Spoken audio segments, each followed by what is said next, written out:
Welcome to many of you. I think I'm going to get started here. I know more people might be joining as we continue on, but I want to make sure that I use your time wisely as well.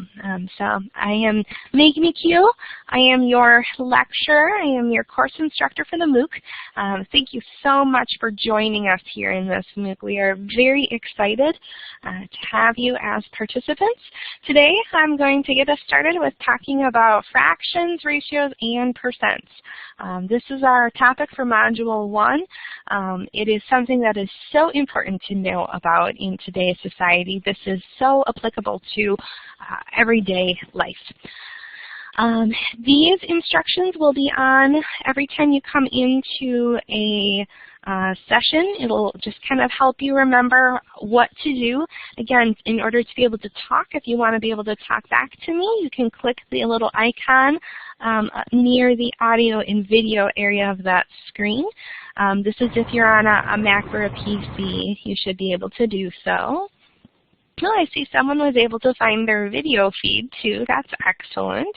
And in a minute, I'll see if anyone has that talk ability and can talk back to me. We can have 6 people on at any given time, and there's many more than 6 of us in here right now. And so then the other thing is the emoticons. Those will help you. So right now, I'm hoping you can all hear me. And why don't you give me what you're feeling right now? A smiley face, a laughing out loud. You can applaud the fact that we made it in here. You could be confused about what's going on. So go ahead and why don't you hit an emoticon so I know that everything's going on okay out there. Fabulous. I see some smiling people. Good. Okay, next to the emoticons then is the away button if you need to step away. And then to raise your hand. This is really important.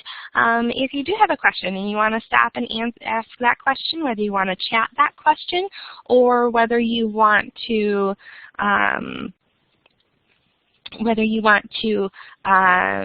talk through that question or whatnot. So why doesn't everybody raise their hand right now? Go ahead and raise your hand. Good. Good. I'm worried there's a couple of people who aren't raising their hand. I don't know if it's because they can't hear me.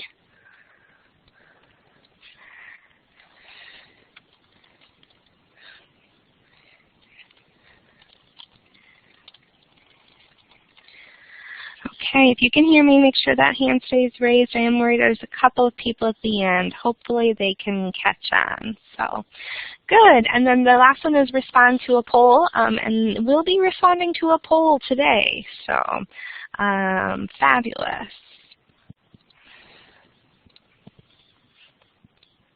Okay, so fractions, ratios, and percents.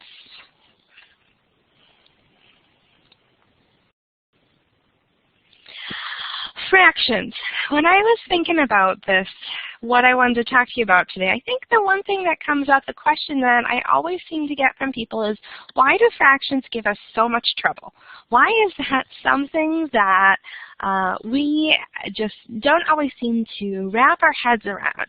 And I love this. 3 out of 2 people have trouble with fractions. This is actually a shirt that you can buy, and a student wore that one day, and I had to look at it twice because it is interesting, the idea of fractions. And I think it's because, to me, fractions are counterintuitive. Fractions kind of go against what we learned all the way in our elementary school days, which is that larger numbers are larger and smaller numbers are smaller. But now when we have something like 1/2 and 1/4, 4, which is normally bigger than 2, now 1/4 all of a sudden becomes smaller. We don't know, why. It just all of a sudden becomes smaller to us. And so we have to kind of take a peek at why that is. And then multiplication. Multiplication normally means we need to get bigger Okay, but in fraction worlds, when we multiply, it becomes smaller. And so when we have what is 1/2 of 1/3, well, half of something has to be smaller, but we get this kind of multiplication idea of what's 1/2 times 1/3. Well, it's just 1/6 idea. And so I think that's one of the issues with fractions is that they go against the grain of everything that we learned before. And so we need to, think about, well, what is it with fractions? And are they always opposites? Are they not? So, thinking really hard about what does a fraction mean. The other question I always get when we talk about fractions is, why do we always use pizza? Why is it anytime people talk about fractions or we teach fractions, we use pizza? I think pizza's great. I love to eat pizza, but I also think it's wonderful in terms of a visual representative. Here you can see a pizza with a slice cut out of it. Well, that's because, we need to connect to that real world understanding. And we can connect if there's one whole pizza, but then we can portion it off into these fractional pieces. And that starts helping us think about, well, how big, this has 6 pieces the way I cut it right now. If you think of that as a piece being pulled out, what is 1/6? This one little slice. And what would you rather have, 1/6 or 1/2? So if we think about, well, what would you rather have in terms of pizza if you're really, really hungry? 1/6 versus 1/2, well, we'd always want half because it's bigger. And we can visually see that the pizza versus 1/6, one slice out of 6 slices. I think another thing with fractions is the idea of what is the whole, okay? Normally, one pizza would be one whole, but sometimes when we're working with fractions, let's say we've got 3 pizzas, we might be working with a whole 3 pizzas. And then if we're asking, well, how many halves are there within these pizzas? Well, there's 6 halves of 3 pizzas. So that also can become really confusing when we're used to a unit of 1. What happens all of a sudden when we change our units? So I think this is just some musings I had about fractions. What are fractions? Why are they so difficult? And then why are they important? And I hope that's something that you explore more through our module.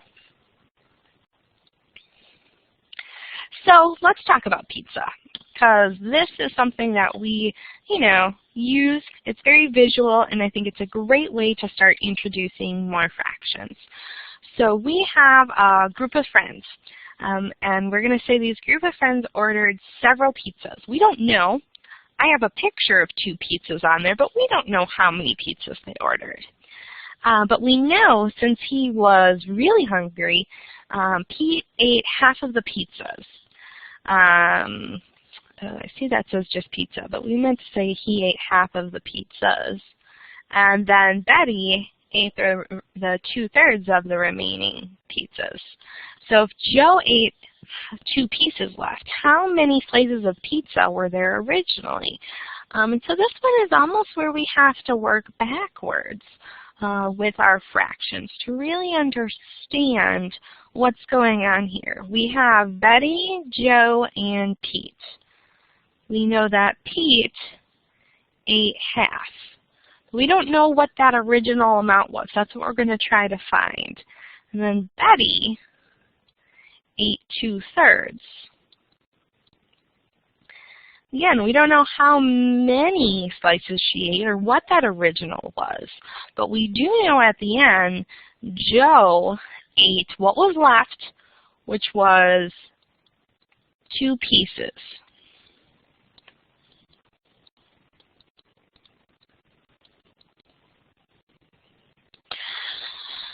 So I'm going to represent those 2 pieces, not with triangle slices like a true pizza would look like, but let's say that they were cut into squares. So here's the 2 pieces that Joe ate. Okay, Joe ate 2 pieces of pizza, and they were the last remaining pieces. Before that, Betty had eaten 2/3 of the remaining pizza slices. Okay, so if Betty had eaten 2/3, what would be remaining? And that's a question I'm going to pose to all of you. If Betty had eaten 2/3 of something, how much would have been remaining? Go ahead and chat and answer. If Betty ate 2/3, how much was left for Joe to eat? Good, I see a couple of people put in 1/3. Fabulous. So that's something, you know, we can visually think about. Okay, if there was 2/3 that Betty ate, what was left is 1/3. So we have to consider these two pieces 1/3, meaning the 2/3 that Betty ate would be a total of 4 slices. There's 1/3 and 1/3 more. Okay, so there's Betty's pieces that she ate.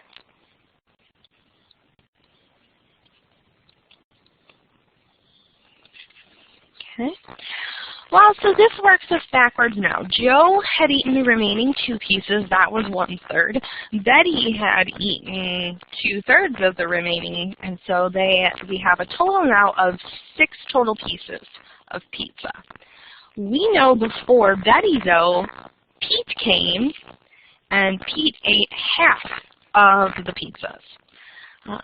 So what we have right here, these 6 slices, are actually half of the original amount. So if that's half of the original amount, then the full amount, Pete must have been awfully hungry. He actually had another 6 slices.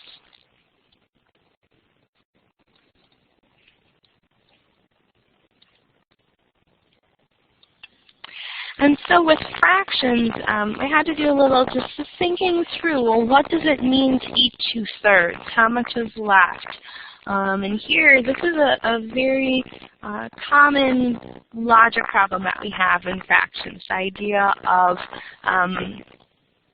bringing together multiple kinds of fractions, halves and thirds, and figuring out what is the original. So we do end up with 12 slices. You might not know how many original pizzas that was, but we had 12 slices. And that was what our question was. How many slices of pizza were there originally? So that's just a little look into the world of fractions. There's a lot more out there with multiplying and dividing. And so we'll take a peek then at how we might multiply and divide with our fractions. So we have an airplane here, and it travels 50 miles in 1/5 of an hour.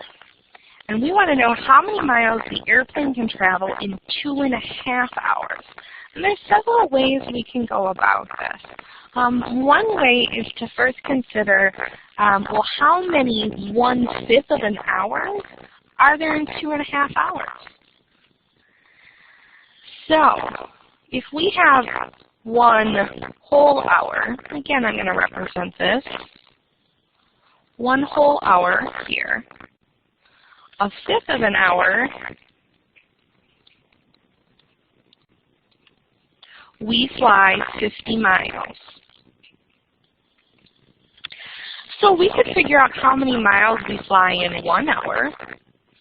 And then we could say, well, we have 2 of those hours.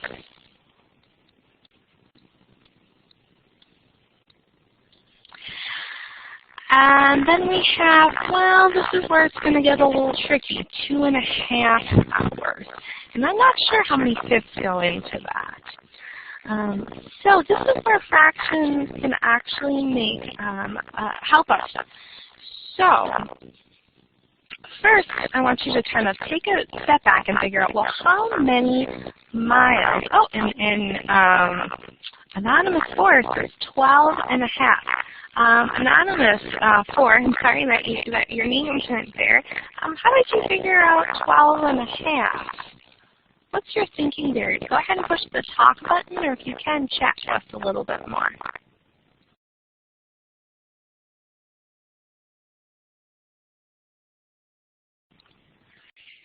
Yeah, 20, I get to you. The answer is 625 miles. It is, but how are you getting there? That's what I'm more curious about. How are you getting there? What's your problem solving skills like? Give me a little bit more. I want this to be interactive.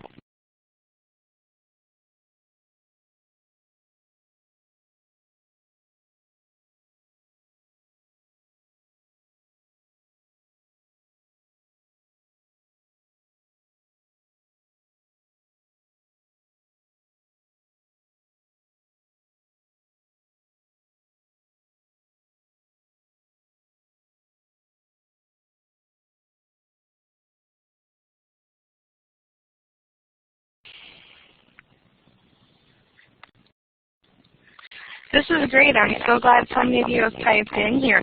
Lots of different strategies. Let me try to sum up some of the strategies I have seen here. So one of the strategies, one that a lot of you used, was to figure out, well, in 1 hour, and you can fill in the 50s here, but in 1 hour, the plane travels 250 miles. Meaning in another hour, the plane travels another 250 miles. And then half of that, because we know this is a half an hour chunk. But again, we don't know how many fifths are in there. But half of those 250s each time would be 125. So some of you have said, well, I'm taking 250 and another 250 and 125. Sorry, that's supposed to be a plus 125 to get 625 miles. Some of you figured out how many 1/5 of an hour were 2.5, and you did this through multiplication. You said 1/5 times 2.5. Now, we're multiplying a proper fraction of 1/5 times this mixed fraction of 2.5. So we can rewrite 2.5 as 5/2.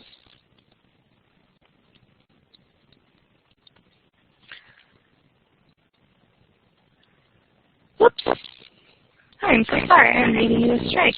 I think a lot of you were saying multiplication, but I think you were meaning division. Because if we multiply 1/5 times 2.5 or 5/2, we actually end up with 1/2. And that doesn't quite make sense. So I think we're actually looking at division. So many of your chats are using the word multiplication. So the division done would be, if we have 2.5 total hours,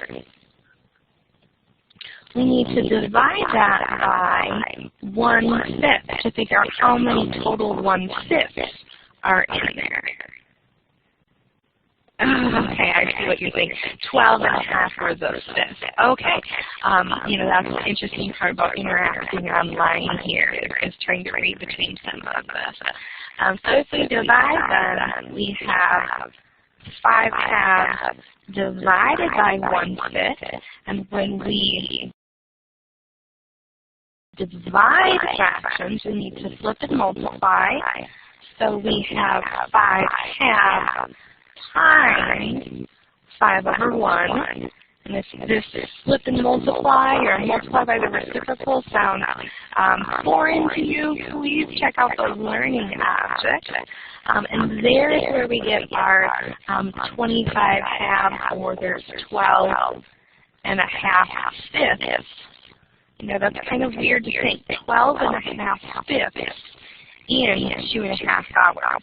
Then you can take that 12.5 fifths and multiply it by 50. And I'm seeing someone saying you're suddenly getting some reverberation. A lot of people are.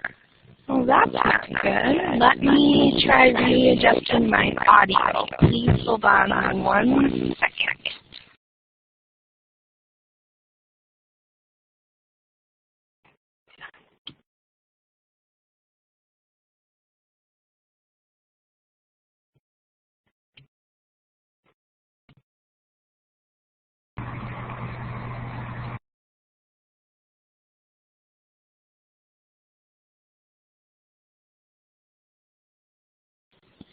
All right, everyone. Can you hear me okay, or are we still getting reverberations? Better. Absolutely good. I just tried to reconfigure some things, and I'm taking the number of people who can talk in the room down so that we try to keep it going. Good. I'm glad that was better. Thank you for letting me know that. We'll always try. We've never had so many people in one room. Okay. All right, so fractions. Lots to know. And as you can see, there are a lot of different strategies. And we were kind of ending up with that idea of 12.5. There's 5. There's another 5 fifths. Again, these are how many fifths are in there. And then if we cut that half, there's a fifth, another fifth, and then half of a fifth is in there. And that's kind of where we get the 2.5 more in there. Sorry, with the audio, that seems to be a little bit of a scattered explanation of fractions. So let's move on to ratios. Ratios are something, again, that we see all the time. And this is kind of fun. I took our actual data here. So the Math MOOC had over 1,000 participants pre-register. And one of the things you may, if you were a pre-registered person, is that we asked you for your age. It was optional. So 875 participants gave us their age. And I think it's really interesting to look at the age ranges here. I split this up. 11 to 14 is kind of our middle school ages. 15 to 18, a traditional high school age. 19 to 24, kind of traditional college. And then, the rest here, some sort of post-college years, what we consider traditional post-college years, into adulthood. And so a histogram is just this picture here that shows kind of the bar graphs of everything. So this is a look at our participants. I know that the age ranges are not exactly the same. That's something really interesting about statistics, how we can, you maybe heard statistics, you can make them lie. Well, this is statistics that I wanted to split up so I could look at it kind of in, I hope I explained kind of that traditional schooling model. And why I brought this up is because actually we've had some reporters who've been very interested in this Math MOOC. And one reporter said, well, how many, and they called them non-traditional, and that's the word we use in education, how many non-traditional participants do you have? So let's look at this question. How many non-traditional participants do we have? Let's talk about it in terms of ratios. And so I figured out the math, and it's not exactly perfect, but it's pretty close. The idea of the traditional educational age. Again, I'm going kind of that middle school through college. However, note that I'm putting these in parentheses because I recognize that with this wonderful platform of the MOOC, so many ages and ranges can be brought together. And that learning no longer becomes in this traditional role. But again, this is what the reporter wanted to know. And so they asked traditional versus non-traditional education age. And the ratio turns out to be about 3 to 4. So what does that mean? We can write ratios in multiple ways. 3 to 4 means for every 3, I'm going to call T, traditional aged participant, there are 4 what we're calling non-traditional aged participants. Okay, so for every 3 participants that are of traditional age, there's 4 non-traditional age. We also consider this a part-part relationship. And you're going to learn more about that idea, part-part, meaning part of these participants are traditional, part of these participants are non-traditional. Fractions, though, kind of the difference between ratios and fractions is fractions are always given to us in more of a part-whole relationship. Okay, so when we think of pizza, when we were thinking of 1/6 of a pizza, that's 1 slice out of the whole 6 slices. But here, we're going to have a different relationship.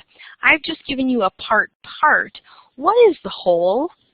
For those of you who maybe are going back thinking about ratios, what is the whole ratio here? What would the whole be?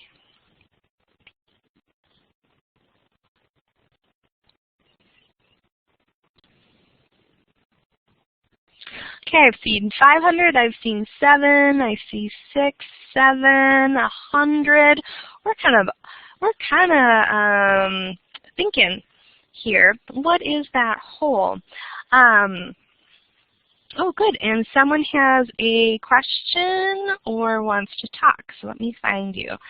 Yes, go ahead, 10. If you want to talk, push the talk button. Or if you need to type or chat, go ahead and do that as well. Do this.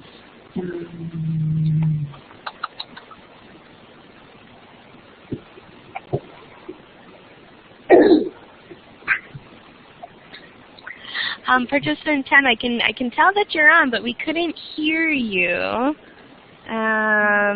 So if you can either talk a little bit louder, maybe type your question, that would be helpful. Okay, yes.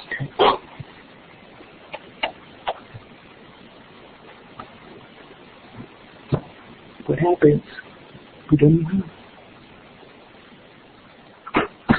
We don't know how. Okay, participant number 10, we can't really hear you, so why don't you turn your talk button off so you don't get the feed. And try to chat me your question, if you can do that, please. Yes, we have a reminder that if you do want to talk, you should run that audio test. I know some people came in later and didn't get to see that audio test, but it is up in the audio video screen. It looks like a microphone with a red wheel over it. Okay, so going back to the question, I was talking about the idea of part-part versus part-whole. And there were a lot of people who buzzed in with some different questions, ideas. So let me explain a little bit more about this part-part versus part-whole. Right now we have 3 traditional aged students for every 4 non-traditional aged students. What if I wanted to know traditional age students 2, and I'm going to call W for the whole class. I'm trying to figure out what this whole is. Well, I know that there's 3 traditional age students. So we can think about these 3 traditional age students. I'm going to draw because I like drawing. Pink here would be our 3 traditional aged students. For no other reason than pink is the color that I'm drawing in right now. And I'm going to change, and tealy blue is going to be our non-traditional age students.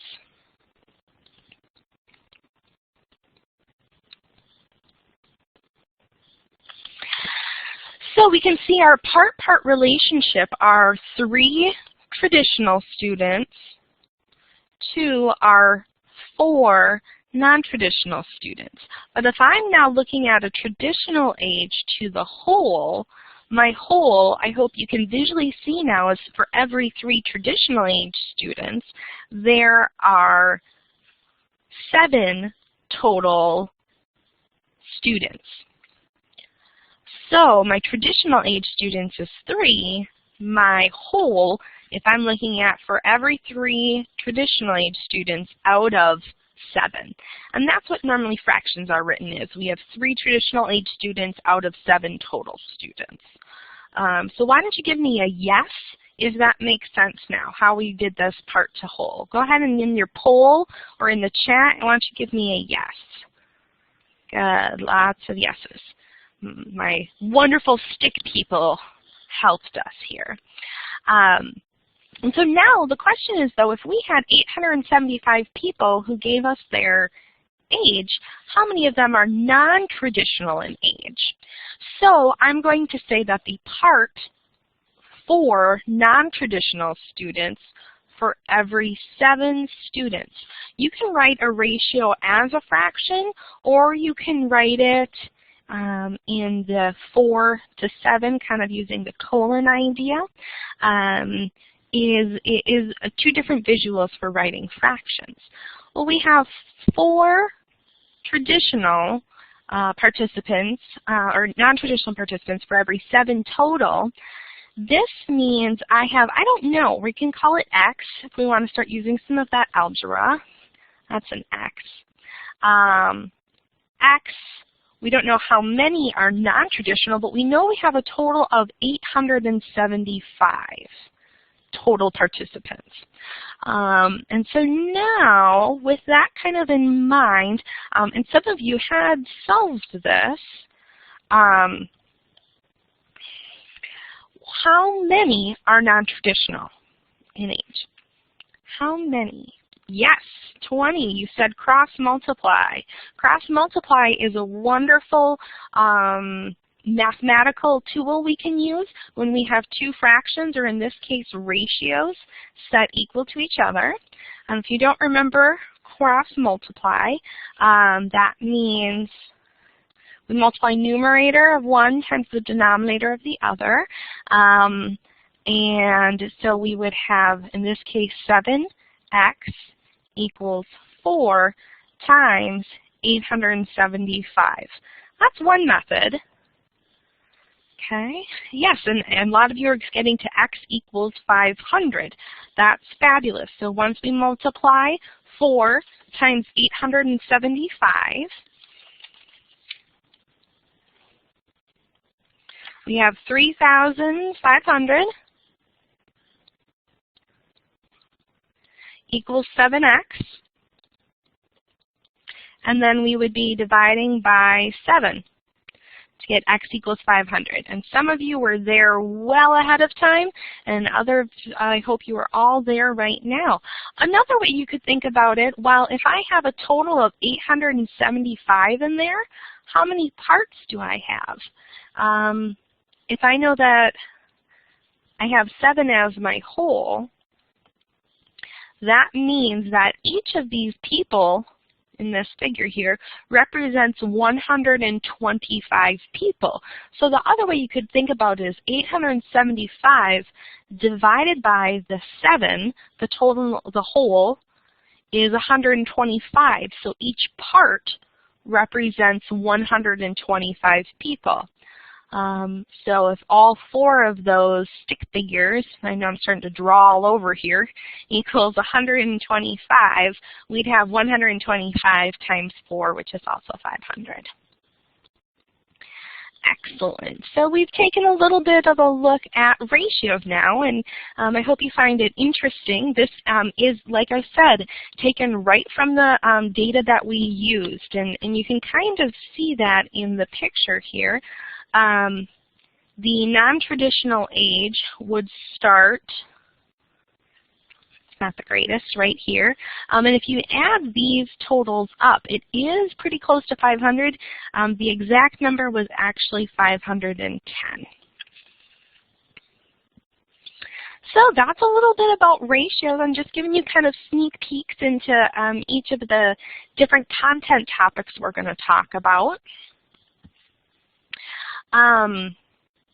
One thing I'm interested in, and just give me 1 second to set this up here, is what we know about percent change. This is something, again, we're going to see all over. So hold on. I know people are typing in things down in the chat button. I would like everyone to try this. I'd like you to see, hopefully you saw that checkbox changed to an A, B, C, D. I'd like you all now to pull in Again, this should be, you should see your smiley face emoticon, the little person, the hand raise, and click which poll you choose, A, B, C, or D. Go ahead and click in the poll what we're thinking.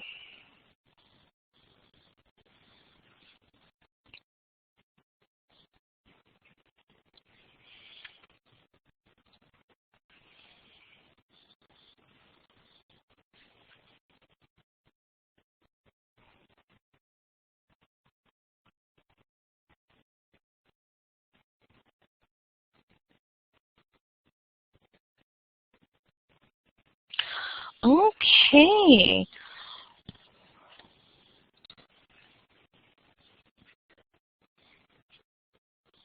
I'm going to show us where we're at. So for those of you who participated in the poll, you can see that one person went with A, 22, a good half of you went with B. Nobody went with C, and some people went with B, and some people didn't quite get to the poll here. But that's okay. This is just something we're trying, and I know a lot of people also typed in answers as well. I'm really happy to see that a lot of you went with choice B. And this is something that's really interesting. Doubling, oftentimes people think doubling is a 200% increase. Because that makes sense, right? Doubling 200 versus 100. But percent increase means how much change is there over the original. So, some formal definitions of percent change then. It's a way to express this change in a variable between an old value and a new value. And you'll learn in the learning objects and the lectures that percent change is the amount of change we have over the original amount. So when I asked if something doubles, okay, if something doubles then, what is that percent change? Well, if I started with something that was $20, let's say, and over the course of a year, it increases in value, it doubles. So this is the old price. The new price then would be doubled $40. We can look at this. How much change between the old and the new? Well, we have $40 minus $20, or we're left with $20 divided by that original amount of 20 would give us 1. And then in order to make this into a percentage, we need to multiply that by 100. So there's where you see, many of you, that doubling is a 100% increase.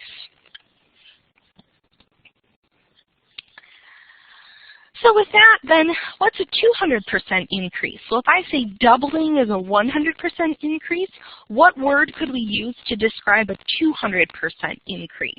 Go ahead and type. If you think you know a word that means a 200% increase, what could that be?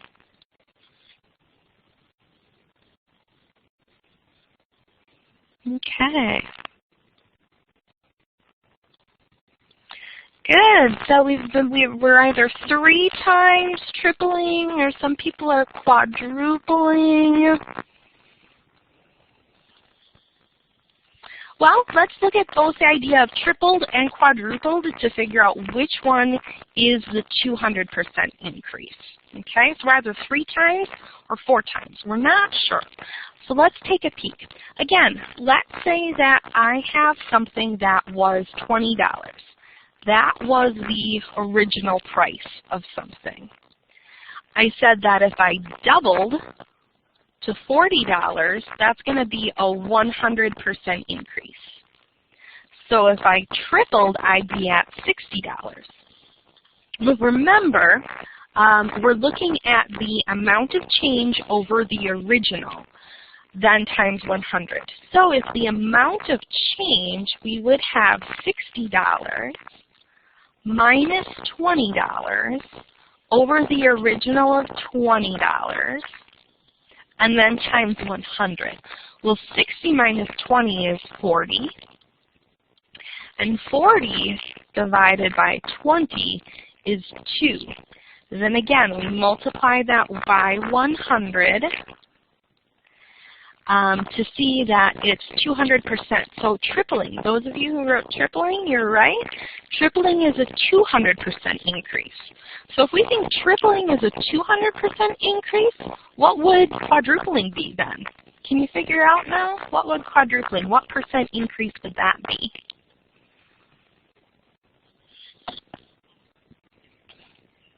What percent increase? Good. Good. So quadrupling is going to be a 300% increase. Okay, and if you're ever unsure, go back in and use that formula. This information here actually comes from an article about ebooks. Okay, so the audio, oh, someone's saying the audio is breaking up again. I'm so sorry. Why don't you take a read of this while I refix that again?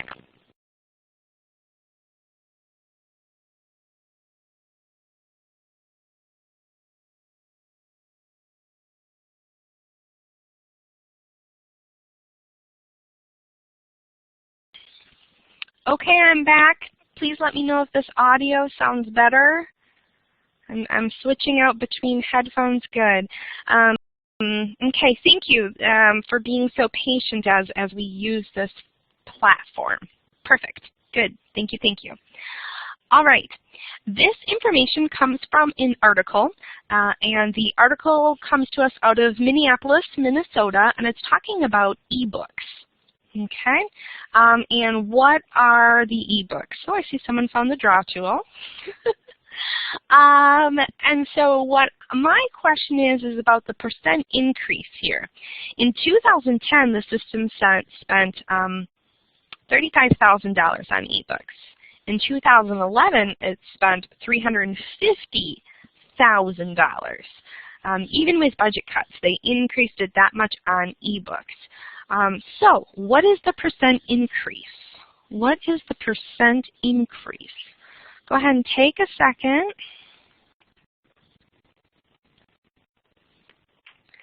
Excellent. A lot of you figured it out, 900%.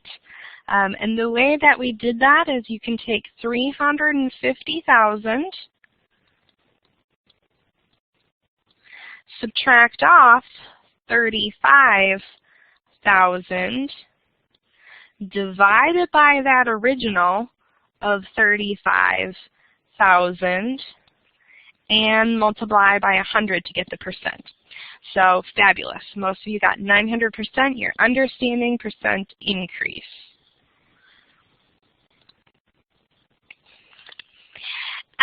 So now, for the last about 10 minutes here, I found 2 articles, and I want to see if they were accurate in their reporting. Okay, so this one is about Walgreens, and this is a percent decrease. So percent increase, percent decrease, we can use the same type of formula. The idea, though, is we're just maybe going to get either a positive, showing us we had an increase, or a negative percent. So looking at the numbers, we had, Walgreens had $6.71 billion, and that decreased from an original amount of 6.99. So our new amount is 6.71, and our old amount, or our original amount, was 6.99. So again, thinking about our formula and this being a percent decrease, we're going to have 6.71 billion minus the original of 6.99 billion, and divide it by that original amount, then multiply it by 100. So in computing this, were they accurate? Were they accurate?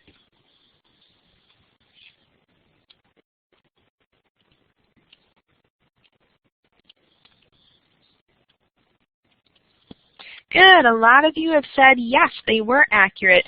And when you actually work everything out, you can see that it was negative 4%, 4.005, excellent. But we know in news that nobody would care that it's 4.00572, whatever it ends up being. And if you did, you maybe got a negative, and again, that negative means it was a decrease from the original. So Walgreens was accurate. Now this one comes to us from Myrtle Beach, and yes, some of you went out many significant figures on that question. So Myrtle Beach says it had 121.75% increase in earnings, and the amounts, they give us two different amounts, and I'm going to let you play with either amount here. Here is our new amount from 2012, and here's our old amount. And we had 85 cents per share, and our old amount of 31 cents per share. I'm sorry, 18. I'm not sure why you can't hear. I hope everyone else can keep hearing this. But what we're looking at then is, good. Thank you for letting me know that it's still working, the audio. Good. So percent change. Let's see if Myrtle Beach, are they accurate? Yes or no? Did they report accurately 121.75%? You can either calculate this by using the figures, the dollar amounts, or the per share amount. So again, we can think of that as the new amount minus the original amount. For handwriting's sake, I'm going to do the cents. 85 cents minus 31 cents divided by the original 31 cents times 100. You can do the same thing with the dollar amounts, and a lot of you are figuring this out. Look at this. Every time I did it, either with the cents per share or with the dollar amounts, I got closer to 175. And I see a lot of you are getting closer to 175%. Which I just find interesting. And I actually just stumbled upon this because I was simply looking for a headline that had a percent increase in it. And when I worked the numbers out, I was surprised to see that they had not computed this correctly. I don't know why someone would not report an increase like that correctly, but being astute mathematicians that you are now, you are able to find those mistakes out there. And so, feel free to, post into Steve Jones here from the Myrtle Beach Online and say, as mathematicians, we have a disagreement over your numbers of what you reported to us. So.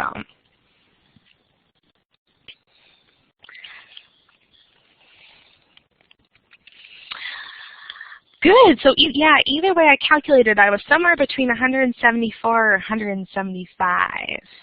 Okay, so we have just a little bit of time left, and I wanted to take this time to just ask to answer any questions you might have, whether those questions about the content, about this whole math MOOC, which is starting up today, or about college mathematics, or what can I answer for you? What can I, either chat your question in, or if you want to try talking. Good question. How long is the course? Length of the course. If you look at the syllabus says 7 weeks. We have timed it out that it can be completed, putting in some decent amount of time in 7 weeks. 7 weeks is the amount of time you will have with what I'm calling online support. That means the online office hours. That's online. Okay. we will provide, and you saw many office hours listed, we are providing supports for you for 7 weeks. You will have access to the online content, the quizzes, the modules beyond that 7 weeks though. So if it takes you, you know, 9 weeks, 10 weeks, you can most certainly continue accessing it. And in fact, you'll have access to all of this material for approximately 5 years. But we hope that you complete the course in much less than 5 years. And I see that there's a couple more chats, so I'm going to try to read these here. The audio is disappearing again. I am so sorry. Where can we address questions if we have problems connecting to the online lesson room? If you have problems, and I'm going to type this in, for technical support, you can contact the help desk at uwlax.edu. There is also a phone number for the help desk, and I will make sure that that is put into the FAQ. The question about will the scores affect your college entrance chances? Okay, the MOOC is independent of any college. No college is going to know what you did in this MOOC. However, the MOOC prepares you really well to take a college entrance exam, whether that's the ACT or a math placement exam. So this is actually just helping gearing you up for this. It will not affect your chances. In fact, I'd say really your chances can only go up because you're doing more math practice. So it prepares you to take things like a math placement exam or something like an ACT or an SAT. Okay, your username is not letting you log in to what? Again, technical support, go to the help desk. They'll be answer. How many days are these lectures in a week? If you check out the syllabus has when all of these lectures are. The next lecture, lecture 2, which hopefully we have some of these glitches worked out, will be actually this Friday. All the lectures are always from 1:30 to 2:30 Central Standard Time, and so Friday, February 1st is the next lecture. There's anywhere between 1 and 2. Yep, if you found the schedule for each lesson, it's in the syllabus, which is linked under your introduction module. Good.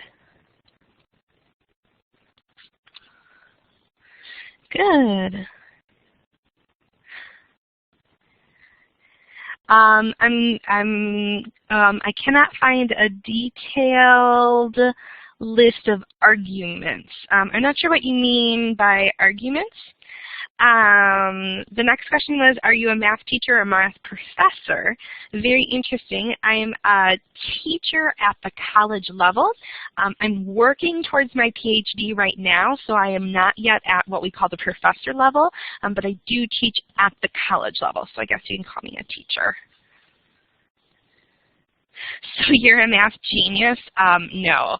I enjoy math. I really try to help people learn math, but there are many of my colleagues who I would consider math geniuses before me. If you went on a vacation during the course, you can catch up, and that's the beauty of this being self-paced. Those online office hours will be times where you can go in and ask questions, and we'll start designating them at different times to be on the current module that we're working on or on previous modules, so self-paced. Will we be dealing with logarithms, exponentials, and so on? We're not going to be going on that high. Post the formulas or rules covered in each module. Yeah, we can work on posting the rules. What other math courses do I teach at the university? Wow, I didn't know this was going to be about me.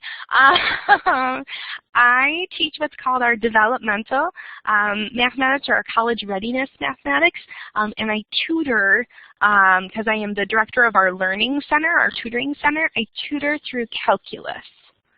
and you're curious. Love it. Happy to be curious. So I also work, many of the tutors you'll be working with are pre-service teachers. And so I work a lot with our pre-service teachers to make sure that they are best prepared to be able to go out and help you. Okay, lots of questions coming in here. No, you can absolutely move ahead. You do not have to wait until each module to see the work associated with it. The way to move ahead is to take the quiz. Each module, the final piece you need to do is take a quiz. And if you score at least a 50%, you can move ahead. But you need to score at least a 50% to move ahead. You can keep attempting the quiz, though, until you get as high as you choose to get. Is pre-calc easy? I don't think any math is easy. I think all math is doable if you put your mind to it, and if you really start thinking and learning and trying to conceptualize it. But I think taking this class is going to be a great refresher on those algebra schools that you're going to need. Other MOOCs, that's a fabulous question. This is our first MOOC that we've run. As you can see with some of these glitches, we're trying to work them out. And we'll see. I think there's a lot of MOOCs out there for math, English, history, and stuff that I think the trend is going to be continued. We have homework. When is it due? It's on your own time. Everything is self-paced so that you can complete it when you need to complete it.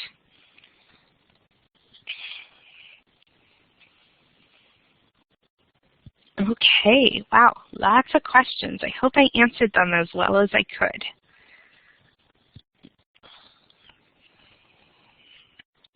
Okay. Hi, 34. What are we doing? We're actually just finishing the office hours, the live lecture. We're finishing up with any questions right now, but I'm glad that you're able to do this. Yes, the recorded session. There will be a recording, and we will connect it to, we will connect that so that you're able to link out to it. What would the next level of math be after this? For us at the college level, it's what's called college algebra, and that is where you're going to be working with more exponents, logarithms, quadratics, more graphing. At the high school level, it's a combination of Algebra 2 with a little bit of pre-calculus without the trigonometry part of pre-calculus. So mainly moving on into Algebra 2. And again, the idea is to make sure that you have all of the skills you need to be able to move into that college credit-bearing math class. Good. Yeah. The Java. Yeah, I know there's. So the next step after this lecture. The next step after this lecture would be to go into the modules, to work on, listen to the learning objects in the lectures, attempt the web work. The web work is that online homework system. Take the quiz and move on to Module 2. Yes, to number 13, the pretest did have much harder problems. And what we did is the pretest is just about everything you're going to learn in this course. You're going to learn a lot more, but we're starting at fractions, ratios, and percents because this is something that is so foundational to everything. You'll be moving on through geometry, into absolute values, quadratics, factoring. So the problems, yes, there's going to be word problems too. It's all going to be in there. It is going to get harder. That's the point of the course is we wanted to start here again because we're teaching to the masses, and this is a foundational piece that everybody needs, is that understanding of fractions, ratios, and percentages. But yep, it'll be getting harder, but we'll be taking you step by step through it, through all of those learning objects and homework and all the office hours that you are able to attend to ask questions. Good. Do we have any other questions?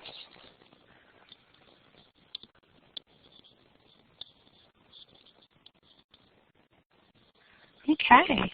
Well, if we have no other questions, how to sign out? Well, that would be how we end this session. All you have to do to sign out of any Oh, and I'll answer the Europe thing in a second, which the answer is yes. How you sign out is you simply X out of this or exit out of the screen. When you click on the exit out, it might ask you, do you want to leave? You know, just in case you accidentally clicked it, and you can say yes, and you will be free to go. Europe, we have people from Europe. If you go to the Math MOOC, if you go to uwlax.edu/Math MOOC, we can see how many people there are from Europe. And that was, just wanted to make sure I know what to do to catch up to you guys before you go. Okay, well, to catch up, again, we'll be posting this online lecture. You can check out, we had some glitches as we went through, but I think we made it through. And then after the live lecture, you can look at all the learning objects and the web work and the quiz and the lectures. So, fabulous. All right, you're welcome. Wonderful to have you all. Thank you so much.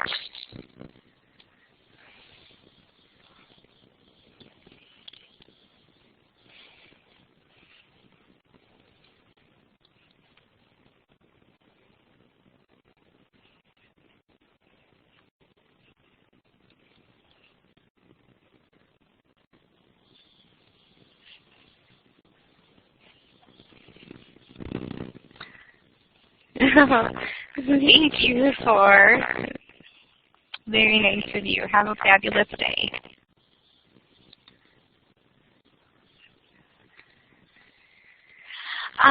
Yes, to 16, everything is in Central, but there's no official class tomorrow.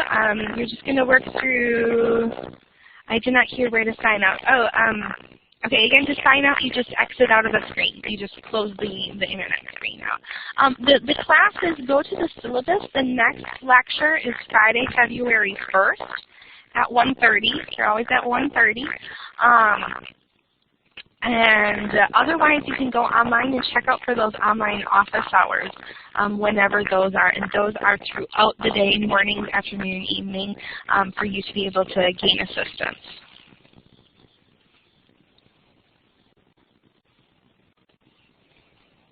You're welcome. Have a fabulous day.